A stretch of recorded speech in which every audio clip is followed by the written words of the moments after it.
وہ اگر اس کے خلاف جاتے ہیں تو پھر وہ اس کا بیان جو ہے کمزور پڑ جاتا ہے کہ وہ کہے کہ میں اسے تشدد کر کے لکھا ہے. تو پھر عدالت یہ کہتی ہے کہ یہ جو ثبوت تمہارے خلاف یہاں موجود ہیں وہ کس طرح سے آئے کہ تم یہاں موجود تھے, تم نے یہ قتل کیا, یا تم نے یہ اسمگلنگ کی, تم نے یہ ڈرگ سپلائی کی, تم نے یہ چور بازاری کی. تو یہ سارے کے سارے جتنے مقدمات بنتے ہیں کرمنل ایکٹ میں جتنے بھی آتے ہیں تو ان کے خلاف جو ثبوت ہوتے ہیں, جو گواہان ہوتے ہیں, وہ بڑے امپورٹنٹ ہوتے ہیں کیونکہ اسی کی بنیاد پہ عدالت سزا دیتی ہے. ٹھیک ہے, اگلا سوال میرا یہ ہے کہ مدعی کو یا پھر ملزم کے گواہ کو اور مدعی خود کو بھی پروٹیکشن کیسے دی جائے؟ ہاں, یہ اکثر ہوتا ہے کہ ملزمان تھریٹ کرتے ہیں اور گواہان کو بھی تھریٹ کرتے ہیں اور وہ مدعی کو بھی تھریٹ کرتے ہیں. تو اس میں یہ ہوتا ہے کہ مدعی کو چاہیے کرمنل اپلیکیشن فائل کرے اور دوسرا عدالت سے درخواست کرے گا وہ کہ مجھے پروٹیکشن دی جائے. عدالت اس کو پروٹیکشن پرووائڈ کرے گی. پھر کیسے پروٹیکشن دے گی ان کو؟ پولیس کے ذریعے؟ جی یقیناً پولیس ہی, مطلب 2 پولیس والے دے گی اس کو کہ بھئی آپ کے ساتھ رہیں گے. یہی ہو سکتا ہے نا. پہلے وہ اپلیکیشن دے گی, پہلے اپلیکیشن دے گا نا وہ. ٹھیک ہے, ہاں, اگر اس نے کوئی ایکٹ کیا ہے, ملزم نے آلریڈی کر دیا ہے, تو کرمنل اپلیکیشن بھی فائل کریں گے کہ اس نے یہ میرے خلاف کر دیا ہے, مجھے جان سے مارا. ڈر کی بنیاد پہ بھی کر سکتا ہے. ڈر کی بنیاد پہ بھی کر سکتا ہے. ڈر کی بنیاد پہ تو سیکیورٹی مانگے گا نا. ڈر کی بنیاد پہ وہ کہے گا مجھے سیکیورٹی پرووائڈ کی جائے, تو عدالت پھر پولیس کو پابند کرے گی کہ ان کو سیکیورٹی دی جائے. ٹھیک ہے. اچھا, اور یہی چیز گواہ کے لیے بھی ہو سکتی ہے؟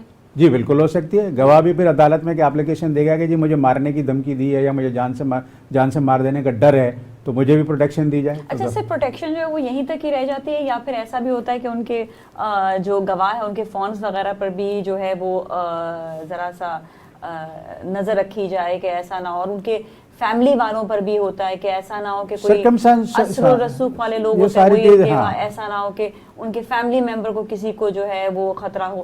یہ بھی تو کہ صرف گواہ کے علاوہ بھی کہ ان کی فیملی کو بھی پروٹیکشن ملتی ہے؟ پھر نہیں, وہ گواہ کو ملتی ہے, مطلب ایسے جیسے کہ ان کے گھر پہ پولیس والے اگر اس کو ایسا لگتا ہے کہ میرے بیوی بچوں کی بھی جان کو خطرہ ہے تو گھر پہ ہی پولیس تعینات کر دی جاتی ہے. ان کی موومنٹ کو پھر واچ کیا جاتا ہے کہ ان کی موومنٹ ایسی نہ ہو کہ وہ بغیر سیکیورٹی کے گھر سے باہر نکلیں اور کوئی اللہ نہ کرے کوئی ان کو حادثہ پیش آ جائے. ایسے سے تو سیکیورٹی ملتی ہے مگر بہت کم ایسا ہوتا ہے کہ لوگ اس کو لیتے ہیں سیکیورٹی کو, کیونکہ وہ کہتے ہیں کہ یار پولیس سے تو ہمیں مدد چاہیے نہیں. وہ پولیس پہ ٹرسٹ نہیں کرتے. ہمارا پولیس کے ساتھ ٹرسٹ جو ہے نا وہ تھوڑا ویک ہے. اگر وہ پولیس پہ ہمارا ٹرسٹ ہو جائے, سیکیورٹی ایجنسی تو ہماری پولیس ہی ہے نا جو شہر کو چلاتی ہے, تو وہ پبلک اور پولیس کا جو ہے تھوڑا فاصلہ زیادہ ہے, اس کو کسی نہ کسی صورت کم کیا جائے اور پولیس پہ ٹرسٹ جو ہے لوگوں کا ہوگا تب وہ اس طرف جائیں گے.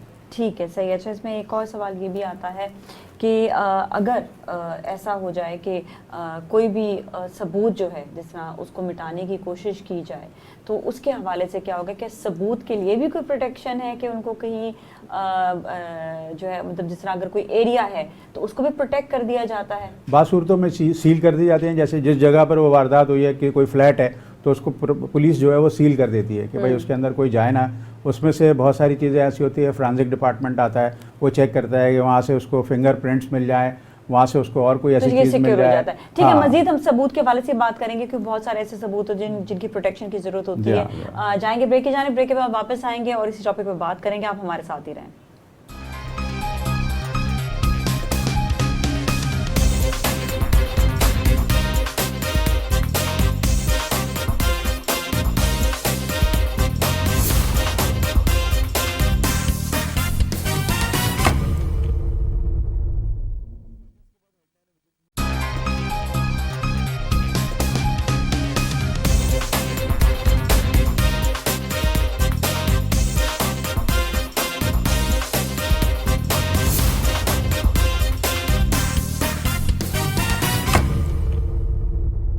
جی ناظرین, ایک بار پھر ہم آپ کے ساتھ موجود ہیں فیض کی عدالت میں, اور آج جو ہمارا سبجیکٹ ہے وہ ہے دفعہ 201 ثبوت کے حوالے سے, گواہوں کے حوالے سے, ان کی پروٹیکشن کے حوالے سے.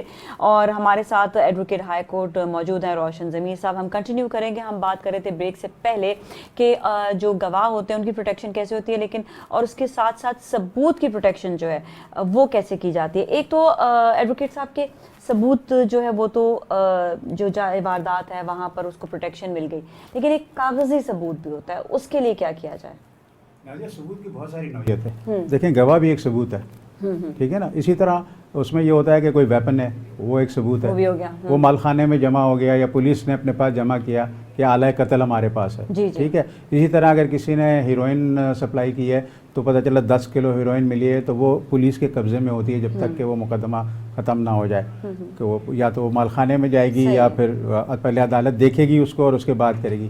اسی طرح اگر کوئی زیورات ہیں وہ جمع ہو گئے آرٹیکل کی صورت کے اندر, وہ عدالت میں پیش کی. گاڑی چھنتی ہے, گاڑی کو عدالت دیکھتی ہے, گاڑی عدالت بلاتی ہے اگر پولیس پکڑ لیتی ہے ایسی صورت کے اندر. تو اب ان چیزوں کو ایلیمنیٹ کرنا ذرا مشکل ہو جاتا ہے. ایک کام یہ ہو جاتا ہے جیسے ہیروئن پکڑی ہے آپ نے اور پتہ چلا پولیس سے کوئی آپ کا مکمکہ ہو گیا ہے تو پتہ وہ نارمل پاؤڈر میں تبدیل ہو جاتی ہے. پھر پتہ لگا وہ ہیروئن نہیں تھی, وہ تو پاؤڈر تھا کوئی. اسی طرح وہ ویپن ہے, ویپن تھا وہ انہوں نے کہا جی یہ تو کھلونا ویپن تھا.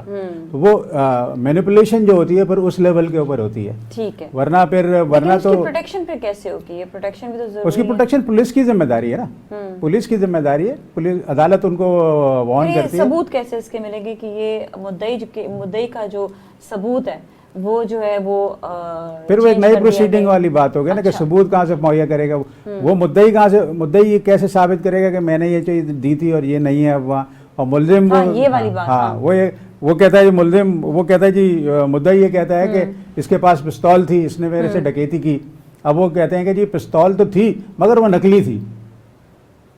بس اس وقت تو ہو سکتا ہے وہ اصلی ہو, جس وقت پکڑا گیا وہ اصلی ہے, مگر بعد میں اگر اس پروسیکیوشن کو کمزور کرنا ہے تو وہ کہتے ہیں جی یہ کھلونا پستول تھی, یا کیا کہتے ہیں. لیکن اگر کوئی گواہ موجود ہو کہ وہ واقعی وہ اگر وہ گواہ ہے وہاں پر, گواہ یہ کہہ دیتا ہے کہ ہاں جی میں تھا, میں نے دیکھا ہے اور یہ اصلی پستول تھی, تو وہ گواہی دے گا نا کورٹ کے اندر آ کے. مشکل ہو جائے, پھر وہ اس کے لیے مشکل ہو جائے. اچھا اگر کسی جو ہے گواہ کو یا مدعی کو قتل کر دیا جائے تو اس کے بعد پھر بتائیں پھر آگے سچویشن کیا ہو؟ دیکھیں گواہ اکثر قتل کر دیے جاتے ہیں. آپ اخبار پڑھتی ہوں گی, پچھلے دنوں بہت سارے ایسے کیسز ہیں جن کے گواہوں کو مار دیا گیا اور عدالت کچھ بھی نہیں کر سکی یا پولیس کچھ بھی نہیں کر سکی اس کے اندر. اب وہ مدعی کو ثابت یہ کرنا ہے کہ گواہ کو واقعی ملزم نے مارا ہے. ملزم اس وقت اگر جیل میں ہے تو وہ کہے گا میں تو جیل میں ہوں, میں نے کہاں سے مارا. اب یہ ذمہ داری ہے مدعی کی, اونس ہوتا اس کے اوپر اونس ہوتا ہے کہ وہ ثابت کرے کہ اس گواہ کو جو ہے ملزم نے مارا ہے یا مروایا ہے. تو یہ پھر ایک پروسیڈنگ چلے گی کہ عدالت کہے گی بھائی تم بتاؤ کہ یہ گواہ تم کہہ رہے ہو انہوں نے مارا ہے تو ثابت کرو پھر, کیونکہ عدالت تو ثبوت مانگتی ہے نا ہر چیز کا. تو وہ اگر ثابت نہیں کر سکا تو ایکچولی وہ پھر مس اسٹیٹمنٹ ہو جائے گا نا اس کا. تو یہ ہر چیز میں ثابت کرنا ضروری ہے. دونوں صورتوں میں ثابت کرنا, مدعی بھی ثابت کرے گا اور ملزم بھی ثابت کرے گا ہر صورت کے اندر. پھر اسی طرح ہوتا کیا ہے, بعض جگہوں پہ ملزمان کو شک کا فائدہ دے دیا جاتا ہے.